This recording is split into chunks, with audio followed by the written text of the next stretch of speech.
are back, and it's everyone's favorite segment. We get to review the old product of what we grew up on, why we love wrestling.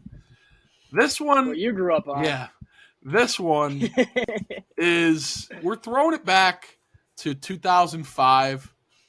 We're on the road to WrestleMania, and I think it's is this the first Raw? February 21st. Yeah, is this the first Raw after No Way Out? It is. It is. I couldn't remember off the top of my head. So, yeah. Batista is Royal Rumble winner. He's choosing between JBL on SmackDown or to fight Triple H on Raw. He's in Evolution at the time. And then, they kind of open up with a recap of Batista winning the Royal Rumble. And he's got to make that decision. It was a pretty typical, opening package. What do you guys think? Yeah, it was. It just, we saw it again later, so that was cool. They needed filler for the show, so they were like, "Oh, let's just roll this." Yeah, it had the cool 2005 sepia tone that's on every single package back then. So there's only so much. Go ahead. There's only so much Simon Dean you can put on the Raw before you have to start. Whoa! Don't be trashing Simon Dean here, sir. This is a pro Simon Dean podcast. This ain't Natalia we're talking about. If Simon Dean's in today's WWE, he's probably a world heavyweight champion. I mean, yeah, you already know, man. We're hoping he's winning the Money in the Bank, not LA Knight. But no, they didn't give him the Kane face, which I was disappointed about. You know the Kane face where the screen goes off. Yeah, the wonky thing. Yeah, the wonky thing. They didn't do that, but it was fine. I was honestly glad that they did this because I didn't know a lot about There's a segment obviously later on before the contract signing where things get revealed. And I didn't know that was a thing or would have been a thing if there wasn't for this package. So it was fine, I guess. And then I don't know. We get to the first match, and it's Trish Stratus versus Molly Holly versus Victoria. Yeah. I mean, it's not their fault, but the matches back then were just awful because they just did not. It wasn't that bad. I'm saying in general. In general, they just did not. At least they were without a doubt the best thing they've got. They said, go out, have a banger to start the show, but keep it under 5 minutes at least. Yeah. Victoria had that OG Cesaro entrance. She came out in full suit, ripped it off. Yeah. How did sped up? Was the Trish Stratus black eye like a match prior, or was it like a? I guess they said. I think it's like the week. They before, said it happened right? on a house show or something. Yeah. Oh, okay. Yeah, they said it was a house show. Yeah, I mean, it just was building up to it was what a match. Trish was doing at Mania. Yeah, she gets the win. She's a heel. There's a sign that just says "poop" in the crowd. That was the best part of the whole show. But yeah, this is a match, man. I mean, these three all. I think there's one point Trish gets or maybe that was last night. That might have been last night at Raw. I don't remember. I'm getting the two matches confused. But they said they didn't think Trish had been manhandled like this. I don't know if that was from last night with Raquel or from Victoria or Molly. It was probably both. They've never seen a little bit of both, versus Trish or any of those crazy matches like that. I'm looking at all these. I'm looking at all these matches and the match times. Everyone except for the tag match with Christian Edge and Shawn Michaels and Randy Orton. Everyone is 3 minutes 50 seconds or less. And there's 5 of them. Yeah. Well, Raw was the entertainment show. Yeah. I got a question. So the Money in the Bank, it's the first year this year. So it started. Was it just a Raw match? Yeah, just Raw. Was it only Raw? Yeah, it was. Because I was gonna say all these dudes, all these squash matches, were just Money in the Bank guys. All these guys were in Money in the Bank. Yeah, it was Christian, Kane, Edge, Shelton Benjamin, Jericho, and Voldemort. The other guy. Yeah. Yeah, the guy. Yeah, the guy. That was the guy. A segment that featured the two most problematic people in history. Whoa, don't! You can't be linking up our guy Muhammad Hassan with convicted murderer. Yeah. Dude, it's. I feel bad look. I feel so bad. Yeah, no. We'll get to it. That whole part was terrible. We get backstage, Tommy. Yeah. And this is where Triple H, Ric Flair, they're recapping the Batista story. And Batista's not actually there yet, and Triple H is not happy with Ric Flair and his travel Pissed. excuse. Yeah, he's like, Yeah. Nate, what the fuck are you doing right now? Flair, I like how Flair then goes to volunteer to wait in parking lot. He goes, I go out there. I Flair was love good in Ric these Flair segments. in these with him with Evolution, it was just like he was kind of like starting to get unhinged, and they kind of like played into it. Yeah. Where like, oh, he's like getting all wacky and stuff, and like this is when like the month before with the Eddie Guerrero stealing his wallet, like that's a great Yeah. segment. I mean, Mm. I didn't watch a lot of the Evolution stuff like before this, but Okay. there is long-term storytelling, at least with this feud. I'll get into it Yeah. a little bit later. All right, there definitely wasn't any technical difficulties. We did not lose Jake for a little bit, but yeah, the WrestleMania trailers, they kind of did them for this year. Mhm. I like them because it plays in the Hollywood Mhm. fact, and I think it kind of like it shows more personality with the wrestlers. Yeah. Like Eddie Guerrero I like and Booker that. T. Yeah. That's a little callback right there from Little earlier. in the callback, long-term episode. Yeah. storytelling, evolution Yeah. style. But we get the trailer, and then another backstage segment. Trish, she goes up to Candice Michelle and Christy Hemme, and she just kind of like makes fun of them like the whole time. Yeah. She kind of shits on them. No reason And then, either. yeah, they're back there doing nothing, and then Trish is out there taking down two contenders at once. What do you mean by that, Trish? Huh? That's exactly what she said. She took them down two at once. Yeah, she walked All right right. into Christy Hemme's line of the segment there. Yeah, I mean, gotta love it. And then, Do you? no. This shit sucked. Was the whole feud just because Trish didn't get on Playboy? That was the whole feud. Probably. The whole feud was because Lita was hurt. That's the whole feud. Yeah, I was gonna say the only reason Yeah. why this isn't Lita versus Trish for like the 20th time is because Lita Yeah. broke her neck. I think. Is that She right? does Is that that why or she blows out her knee. One of the two. Yeah. I don't remember which one. Damn. But yeah, yeah, dude, she slaps Candice Michelle and Candice Michelle cries. I was gonna say reacts, she goes, oh! She look up like, aren't you a wrestler? she acts like she got shot and stabbed at the same time. Like she sold the slap so hard. Yeah, I've Dude. never seen a slap sold like that before. She was like a 6-year-old getting hit by Women- her mother. Bro, women's slap, most unbelievable finish ever. Or finisher in any Women's slap WWE five. game. Women's You slap know those are 5, shoot. crazy. Those are shoot slaps. Yeah. Yeah. Yeah, no, I don't know why Candice got slapped. It's like the 50 Cent meme. Yeah, what'd he fuck say? me for?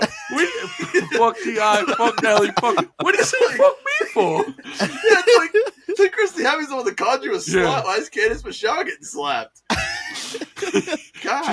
She's just an innocent bystander at this point. And She's just Justice there. for Candice, Yeah. dude. then Justice Justice women's for champ. Candice. they start brawling and security shows up, and then it's just like, oh my god.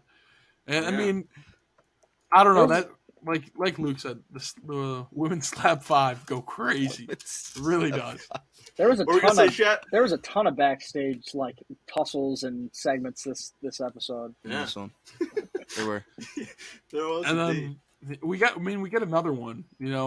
Shawn Michaels.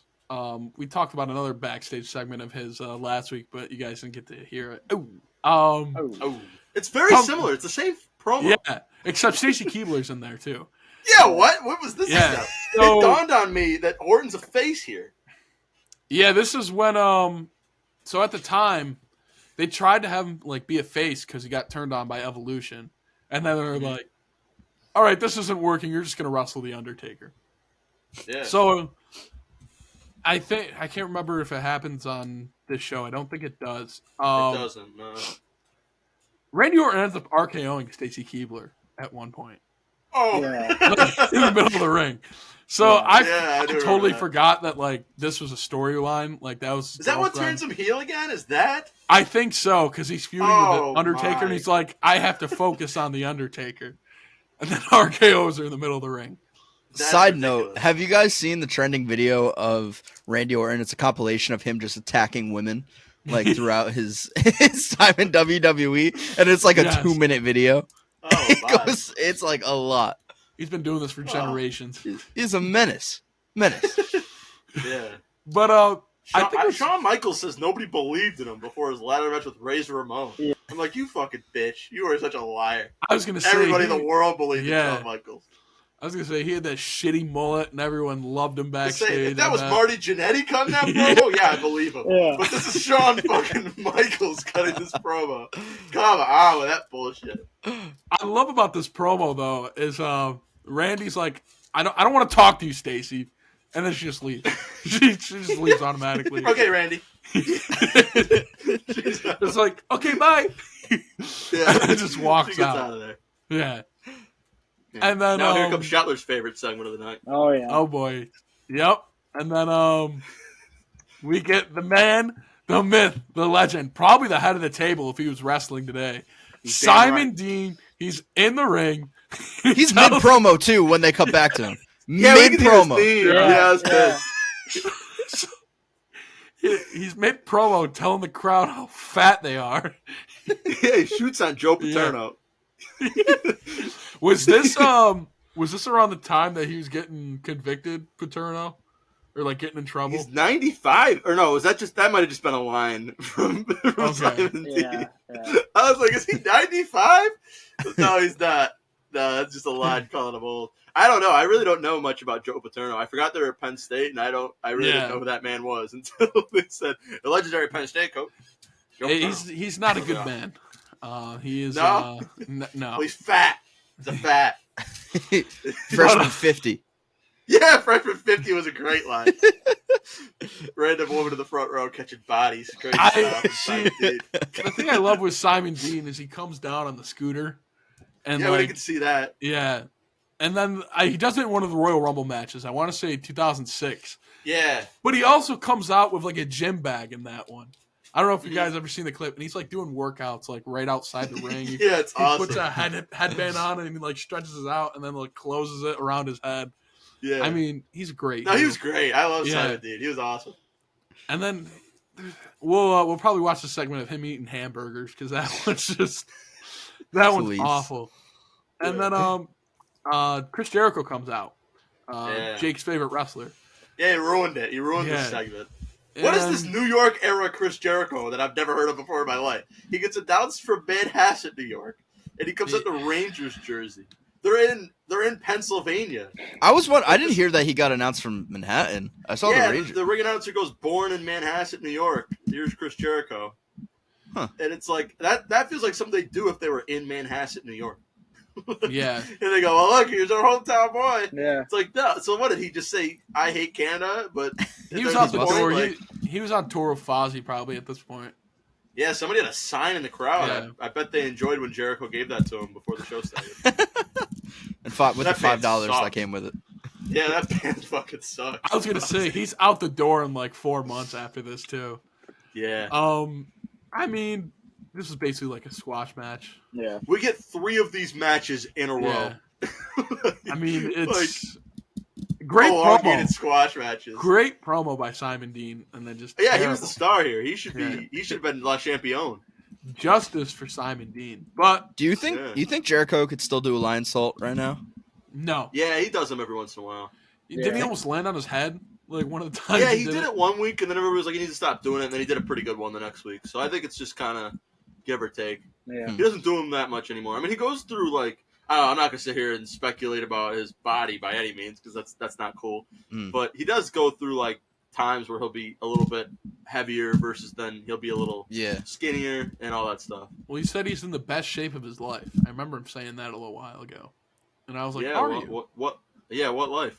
Are you- I was gonna say it's pretty. Yeah. It's pretty jacked up here.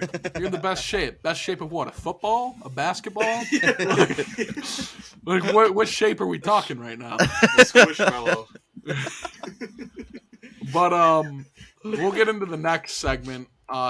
Teddy Long, he's in Bischoff's office, and he recaps the end of No Way Out, trying to hype up the signing. Where Batista and John Cena just like beat the shit out of JBL at the end of No Way Yeah. Out, You did. which was like that pay per view's great because of how JBL wins. But Isn't that your first pay per view ever? One of the two. It was like Yeah. Royal Rumble and then No Way Out. Yeah, which is it's kind of crazy to think because my man Luther Reigns was on that same pay-per-view against the Undertaker. Luther Reigns. But Yeah. Shawn comes in. Shawn Michaels tells Long that he's challenging Kurt Angle for WrestleMania. Because of the whole thing at the Royal Rumble. Kurt Angle just beats the shit out of Shawn Michaels, and he does the actual unprotected step shot. He hits him right in the head with the steps, Ooh. like unprotected, which is kind of crazy. Yeah. But and then we get a That's an awesome match, by the way. Kurt Angle and Shawn Michaels, great match. That was another women's slap 5 to start the match. Yeah, it was. Yeah. But he had Move Thief on. Yeah. We get the WrestleMania roll call with Piper's Pit. Do you guys like who was those? this guy? Yeah. Yeah, who was this? I don't know, some 80s guy. Yeah. Yeah, I had no idea who he was. He got blown smoke. I don't know. I feel like we're 21 years into WrestleMania. There's got to be something better than that. Yeah. To recall. Yeah. I'm show me Hogan slaving Andre or something. I'm wondering if they started these like before the Royal Rumble. Well, what was their network that they were pushing back then? 24/7 or something? Was that around this time where they were like, you can watch anything on demand? Yeah. So I think it was like WWE 24/7, right? Yeah, I don't know if this segment was like a 24/7 segment, but I think it was close to it. But this was the only one of the night, right? It was just this one. Yeah, I believe so. Yeah, and weird then, choice to recall. That was weird. We get Luke Rosenthal's favorite wrestler, Tyson Tomko versus. I'm shocked you've never heard of Tyson Tomko because never, not once. We talked about him last week.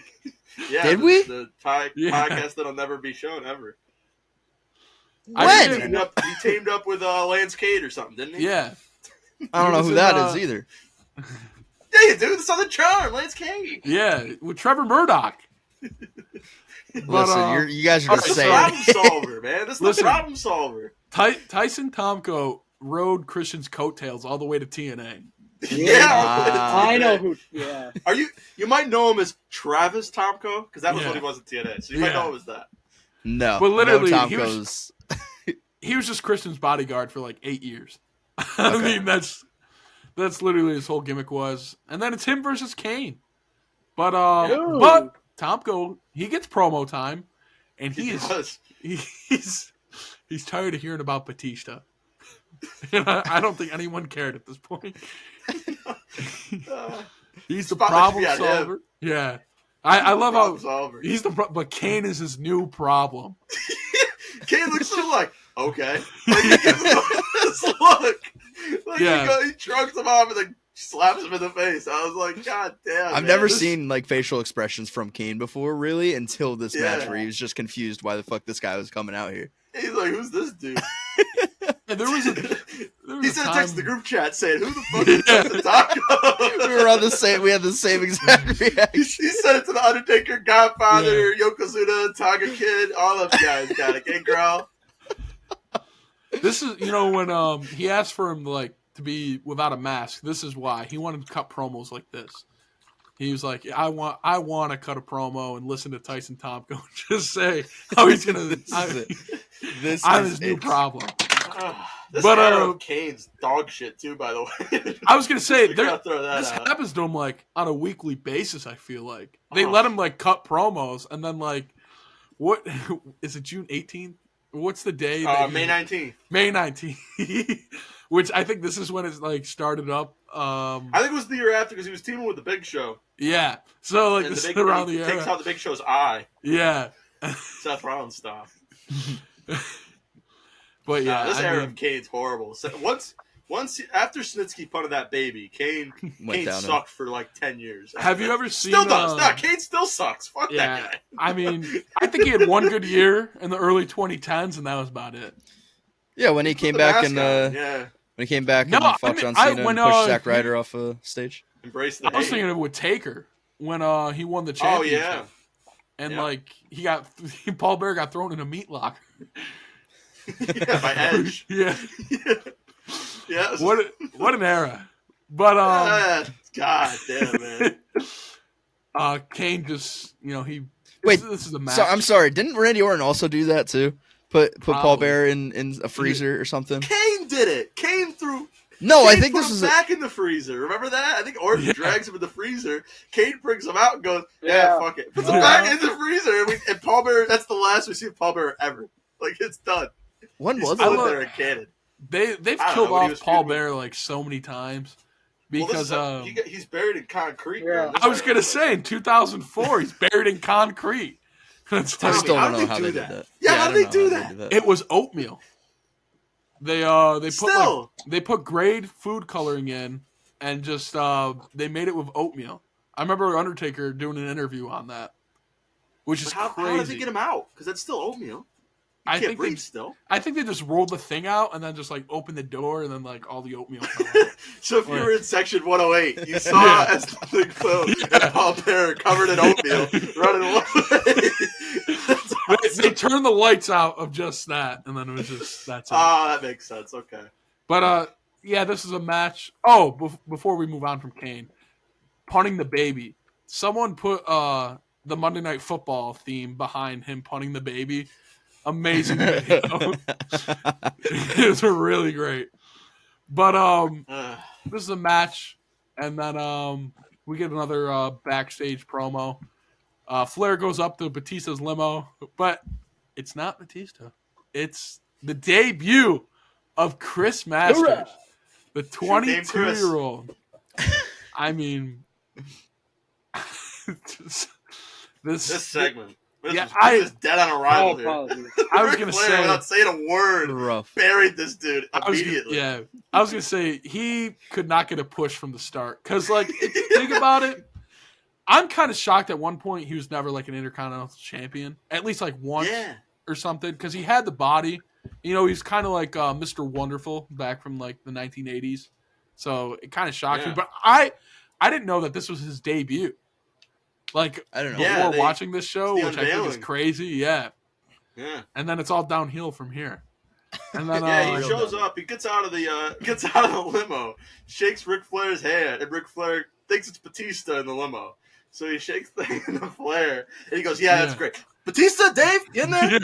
You in there? He looks around for him like, "Yo, this dude's done." He buries Crawls him and in. Carlito Oh like man, immediately. it's great yeah. shit. and And then Masters, in the monotone of Ricochet after his wife sings the national anthem in a Red Sox game, says, "Watch my match tonight. You might learn a few things." And walks away. hey Rick, watch my match. This is the same Um, year of last week's episode, right? Where Yes. that But Yeah, it's, this is earlier. This is before. Yeah, it's like 8 months before, right? so Yeah, this something whole like year that. he's just getting buried. Wait, Damn. what happened in basically. the episode that we watched last week? I don't remember. When Vince He was a bodyguard. Said He his called Oh, by shit. his name. yeah. he said shoot Chris Dave, Masters Chris. is not your real name. Yeah. Get the fuck out of here, Chris. Yeah, that's right. We get another great segment of Muhammad Hassan Oh. and Davari are having a chat. Oh, Yeah. And Hassan says the exact same thing he usually does, that he's being discriminated against on the show. this is the biggest babyface in the company. Well, Come on, I man. know. This is horrible. that year of the Royal Rumble, you remember you talking about, like, Yeah, that the was heel what I that was gonna cuts a reference. Yeah, I was going to say, that's him. they were Get him like, out of there quick. yeah, USA! USA! America! Nah, he's so right in this promo, Yeah. man. And then And the crowd just hates this dude. he's undefeated. No one can beat him. So he should be in the main event of WrestleMania, which he has a great promo at WrestleMania where Hulk Hogan He does. comes out this year. Yeah. On Eugene. Yeah. But then Oh, boy. we get someone who shall not be named. Dude, I couldn't believe it. When his Yeah. music hit, I don't pause the episodes when I watch. I had to pause. Yeah. I was gonna say, I couldn't don't- believe it. I don't know how much of this segment we can actually talk about, but Uh, Yeah, we might have to Basically, skip over this. yeah. You know, He says no to a challenge, and then Davari gets the shit beat out of him. Yep. Right? yeah. Yeah. And then they give then finally, which is so weird because the man that we shouldn't talk about, he's from Canada. So Yeah. he's not even like the crowd still chants USA for this fucking guy, which is ridiculous. And he gets his ass beat, and Hassan says, "I won't fight you this week. I'll fight you next week when I'm ready." And then, Great stuff. this was Him and sad. This whole segment was just sad. It was. It really was. No other feeling than me other than God. This whole segment was a mistake. They should have scrapped this one. You Tough imagine watch. a tag team with him and Mustafa Ali. You know how crazy that'd go in today's Muhammad Hassan WWE? and Mustafa Ali. God damn, man. That I don't know. Like, think of the promos. Right, this guy, like Muhammad Hassan, right? Until he goes to SmackDown and they just say, "Yeah, you're a terrorist." Yeah, Like these promos are solid. Like it's a shame that he's booed because like what he's saying is like right. It's 100% right.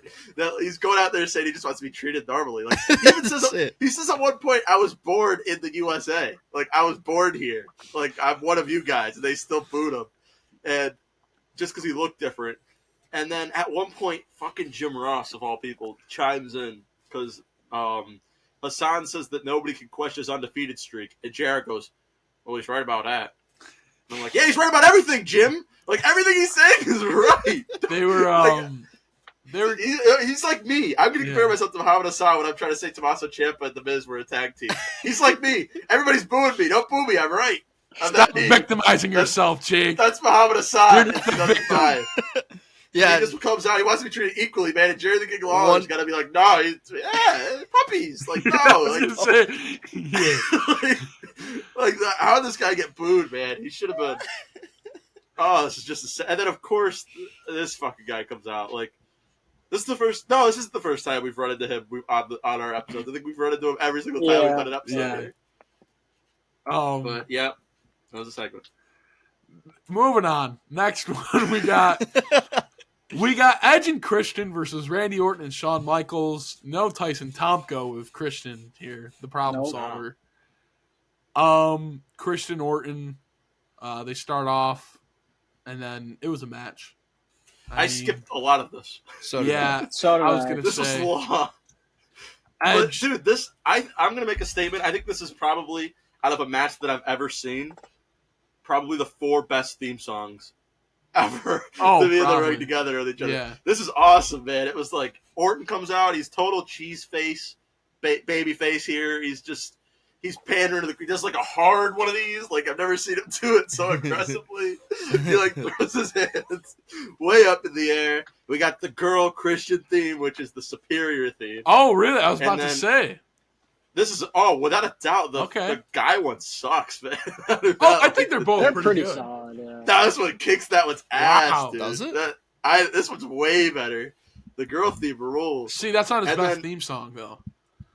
What's his best theme song? The best one where it's like it's like Christian. Yeah, at last. Yeah, it's a great one. Yeah. He had nothing but good themes. Even in AEW, he's got a good theme.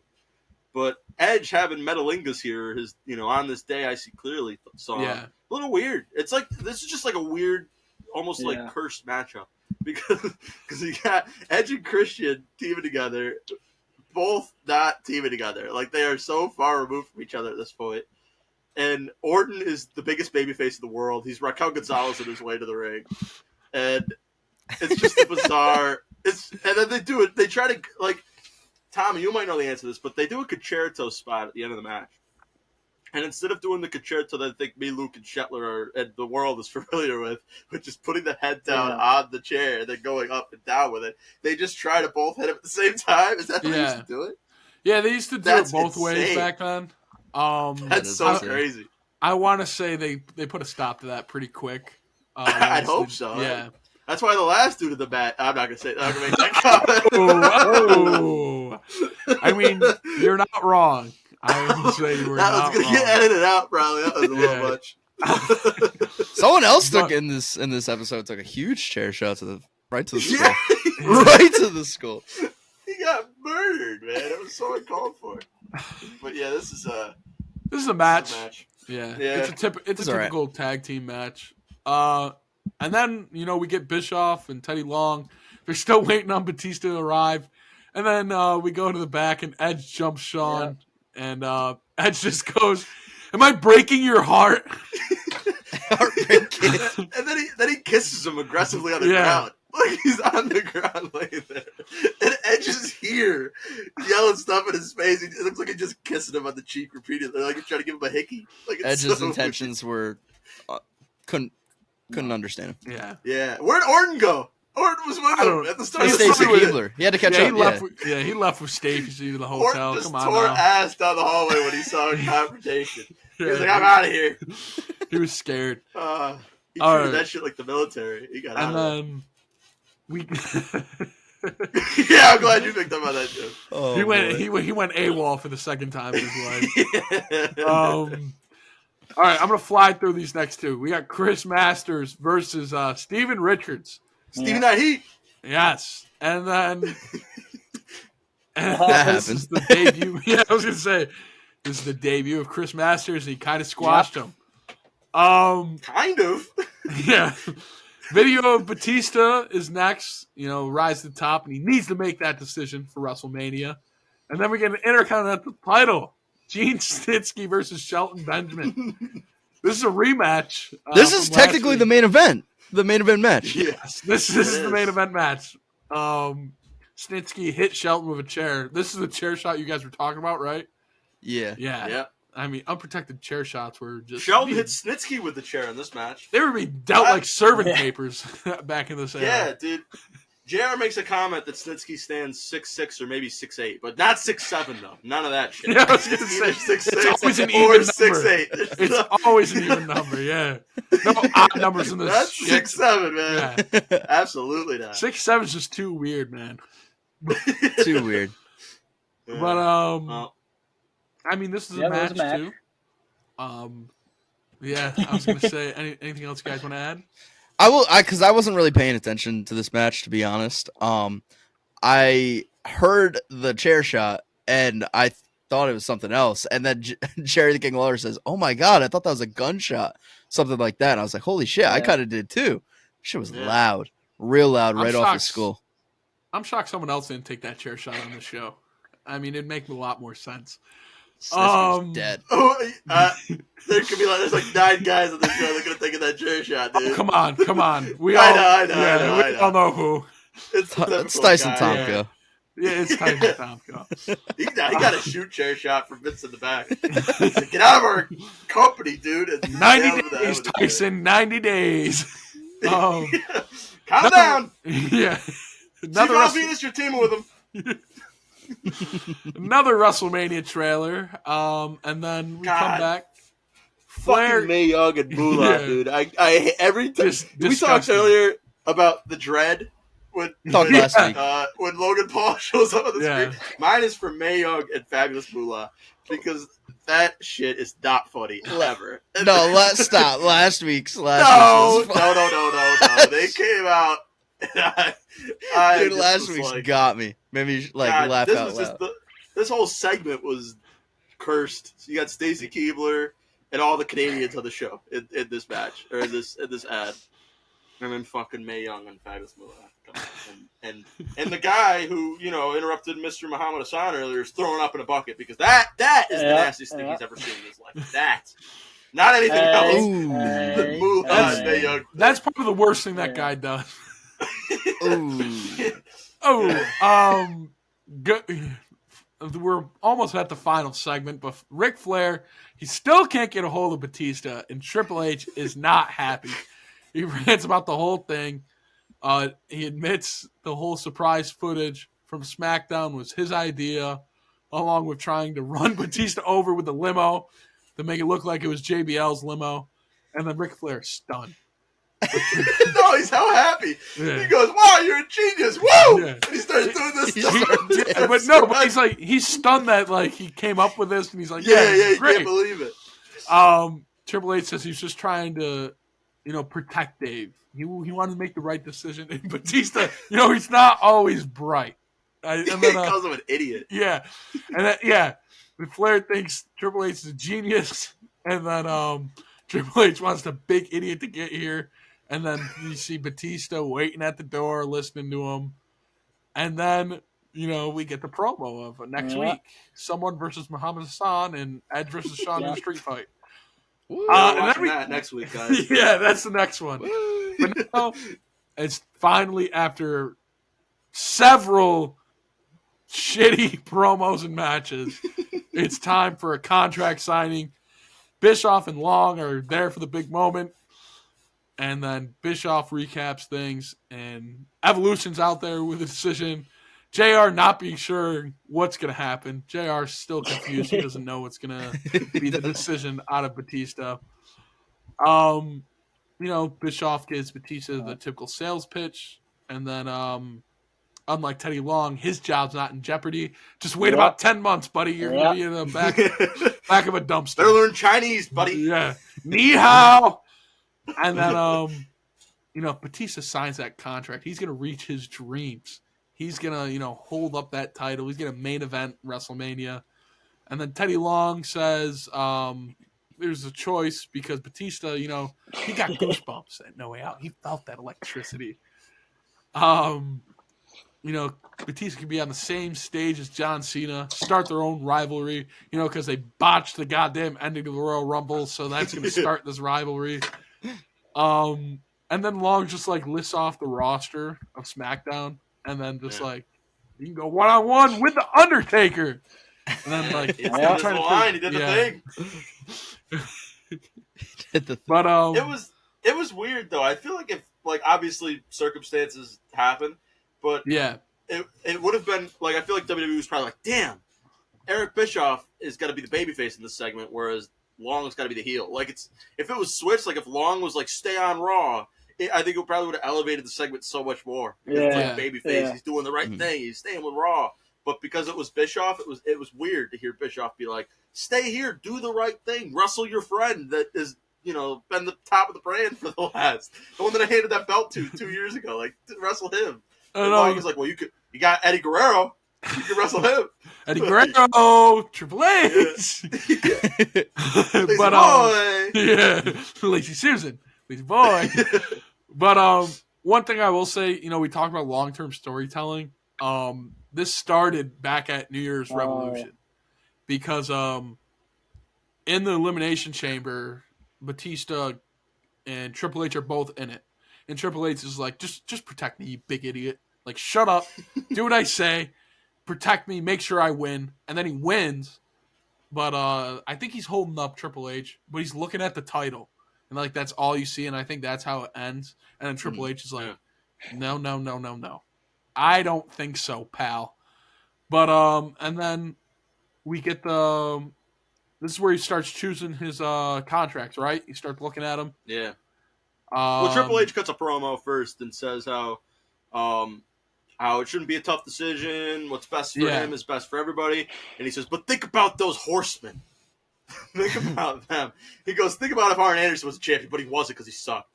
And then he goes, what about DX if I was WCW champion? I'm yo, come on, Terror Horizon. Get the fuck out of here. Yeah, isn't it do what's best for Batista? Isn't that what he says or something? Yeah. Yeah, do what's best for Batista. What's best for Batista is best for Evolution. Don't think about me and Rick. And I was why would you say that, you dumb bitch? You're the idiot.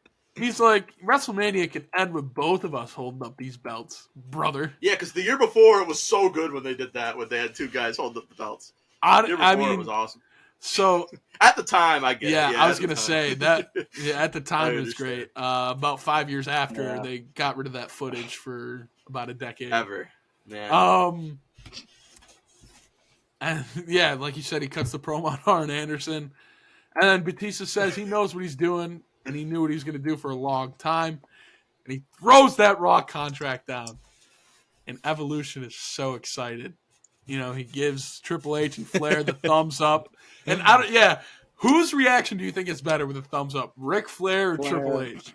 It's gotta be Flair. I was gonna say Flair in the background is doing it. Great job. Hard as shit. Going, yes! And he's great job, Dave. Great job. And then you just see Batista. Oh! And then Ric Flair's face, he sold it too. He was huh? Everybody sold it so well. It was awesome. Yeah. And then, he sends Flair to the outside. He gives Batista bomb through the table. signs the Raw contract, and then doesn't he just like throw it on Triple H afterwards? It's like he's unconscious. Mm. And Batista says he's coming for the title to end the show, and then yeah, I mean this is one of our favorite promos of Yeah, Batista. this is awesome. It was good. Yeah, so I'll let you guys take love the it. floor. Yeah, I mean, I'll let everybody else talk after this. I just love the like everything about it. Like, I will say, like, I thought, like, in my head, I think I kind of glorified it a little bit more, whatever you want to call it, glorified it a little bit more in my head. Is like it was this huge reaction. Everybody was throwing like when Kurt Angle was in TNA. Like that's what in my head I was thinking. Like guys are like moshing in the front row. Nah, everybody was just like Almighty. But no, it was still pretty awesome. You know, it's just. I mean, Batista's one of my guys. He was my guy growing up. Like, like I love Batista. He was, you know, me and my brother both. I mean, it was funny. Me and my dad were just talking about it last week, waiting in line for Batista at one of the auto places or something, and waiting in line all afternoon to meet the guy. And he was like cool as shit. Sat there with his sunglasses on. This was probably Batista. This is like a couple years later, but no. I mean, it's just this is my guy here. So it was awesome to see big old Dave get start a awesome run here that doesn't last as long as I think in my head. It lasts like 2 more years and he's gone. Well, he go ahead, Shetler. I was just gonna say this is the first time I watched the segment start to finish, and I actually like my wrestling when I like my viewpoint. I started watching after Batista was gone originally. What did he leave in 2010, 2000? Yeah, somewhere on there. So I started watching near when Edge was the World Heavyweight Champion, had to vacate it. Christian won the world title around that time period, like early 2011. So I completely missed Batista entirely. So seeing like his whole run, he was hot, especially now. Like he was, like the way that they built him and stuck him in the big league, but also kind of let him develop under the wings of the stars. And I think that was really well, and he was red hot towards this time. So yeah, this was a good segment. And this was definitely like the dawn of Batista for sure. Mm-hmm. So yeah, I had never seen this episode or the whole segment before. I'm not gonna lie, it was a little anticlimactic to me. Yeah, I agree. Like just something about it. Maybe it's because of last week. I feel like a little bit of last week's episode. If we watched this a week before, we're like, this is the greatest shit ever. But like I said earlier, it's like, it's weird after watching Jey Uso do the same thing on SmackDown. So I was talking about last week's episode that we reviewed. Last week's yeah, they were doing the court. So you know how throughout the whole show they were coming back to the court, going back to the arena, going back to the court, and just layering it throughout the whole show. They were sort of doing the same thing here, but Batista was nowhere to be seen. And it's like, where's Batista? Where's Batista? He didn't really add much to, I guess, the story for the night until the very end, which was, the biggest thing. I think their turn on Randy Orton was a lot, I think, better in my mind. And I think that reigns true after this because I don't think anything beats that thumbs down and then just dumping Randy Orton straight on his back. That to me was a little bit better than this. I did not like this Raw. I think I told you guys before. I was not a big fan of this Raw. To be fair, I didn't know who Simon Dean was or Tyson Tomko. Wow. Simon Dean, I'm a fan now. I'm a big fan. But yeah, I thought the segment, for some reason, just going to watch it back, a little bit more anticlimactic now, being that that's my first time watching the whole thing through. But still, awesome turning point for Batista's career that really, set him off into superstardom, made him the guy who he is today. Baptista. The guy. Baptista. Yeah. I was going to say, this is, so he wins the title at WrestleMania. He holds it until like January, and then he gets injured. Yeah. So honestly, I think he would have had like over a year reign because I don't know exactly, but I think they were setting up for Batista versus Randy Orton at WrestleMania. That would be cool. Following year, right? Yeah. Yeah. And then he tears the tricep and then gets the title back with an amazing feud with King Booker. And then this is way before he was not kissing babies and hugging fat chicks. That's the best line. Yeah. That's one of the lines from earlier. But Batista's great. Go ahead. I mean, oh yeah. I think, you kind of look back and like you kind of forget like some of the stuff that he did because it was kind of always on he was always on SmackDown for the most part until he turned heel. and he was kind of tucked away in most of his rivalries because there was always someone great with him. But I love the whole fact of like he can't be found though throughout the night because I think it plays into the fact that like Triple H just keeps getting worried and like this where he's like this big idiot and like he slips up after like weeks of like trying to get like Batista like, hey, go over to SmackDown. He thinks so. I think that was a good way to how they ended it. Yeah. What did they do with Flair and Triple H after this? They wrestle each other. Yeah, he beats the shit out of Ric Flair at Survivor Series, I want to say. Yeah, remember the episode that we watched last week? Wasn't that the Fallout? Yeah. That was why Big Show was mad. Oh, okay. The shit out of Okay. Flair. I was gonna ask earlier, Tommy. You seen that video? I don't know what it is. It's probably like 6, 7, 8 years old now. But it's the guy running through why wrestling is great, and he goes through the era and the arc of Triple H and his story, and how he's like one of the best non-fiction or fiction, whatever you call it, characters of all time. You ever seen that video? I think it's so. got like the reenactments, and it's all women that reenact it. Yeah, it's awesome. And he goes into this story, and I feel like after seeing, because I only saw that recently, I only saw it maybe a month or two ago, and after watching that and seeing the story of how it's goes through Triple H and how he's just an insecure guy the entire run of his wrestling career, and how he brings on different people, and when he's big dog, he brings on other people until they usurp or whatever you would call it. So I don't know. I mean, but Batista, if you look at this whole run of Triple H, like Reign of Terror, which is like 4 years deep into this shit by this time, but like this, you can probably make the statement at this time, this is the only guy that came out of that successful. Yeah, like this whole 4 year, like him and someone else was made. Yeah, okay, I guess you could say him too. But even then, like look, he's on this show losing to no, that's the only two I could see where like he was beaten clean. He was beaten, like, but this is certainly like this is a bona fide like star making moment. Yeah, like, this is it. This is if you look at the 4 years, this is the guy that they've gone. This is who's going to benefit solely, and he did, and because he's top of the card on SmackDown for the next 4 years until he turns heel and is supposed to be Ray's friend, and then leaves eventually. You're supposed to be my friend. You're supposed to be my friend, Ray. You're hurting. You're hurting, Dave. I just did Von Wagner there. Yeah, but no, this is awesome. I love JR losing this shit. Come on, through the table. Yeah. Like I love that. It's awesome. I love when wrestling's like that. When everybody's freaking out in the crowd, and it's awesome. It's what makes me love doing this shit and love watching it. I always compare wrestling to like Saturday Night Live skits. Like you're gonna watch a shit ton that are gonna be horrible, but you'll get one where you're like, God damn, that was awesome. And when you see it, you're like, man, this is why I watched this. So I don't know, I love this. Everybody like that's older than us. I feel like that generation that's before us, like in their 30s now, look at the Mick Foley winning the title is like that's their moment of like that was when wrestling was peak. I love this. Like this is for me one of the top moments of. Not peak. Not peak. It's certainly one of those moments where I look at honestly, right? And this is maybe a conversation for another time. But I referenced it earlier. But that Kurt Angle thing on Samoa Joe and TNA is one of my favorite wrestling. That's peak. All time. It is peak. It's so fucking awesome. Olympic slam. Yeah. Like it's awesome. He peeks the fucking microphone, yelling. It's the best thing ever. But no, this was just awesome. Like I will agree though, Luke. It was a little bit anticlimactic. Just I think also. Knowing what happens too, like the whole night you're watching, they're going. But there was so much like dramatic irony, so to say, in this story of like the crowd knows what Batista's going to do, but the characters don't.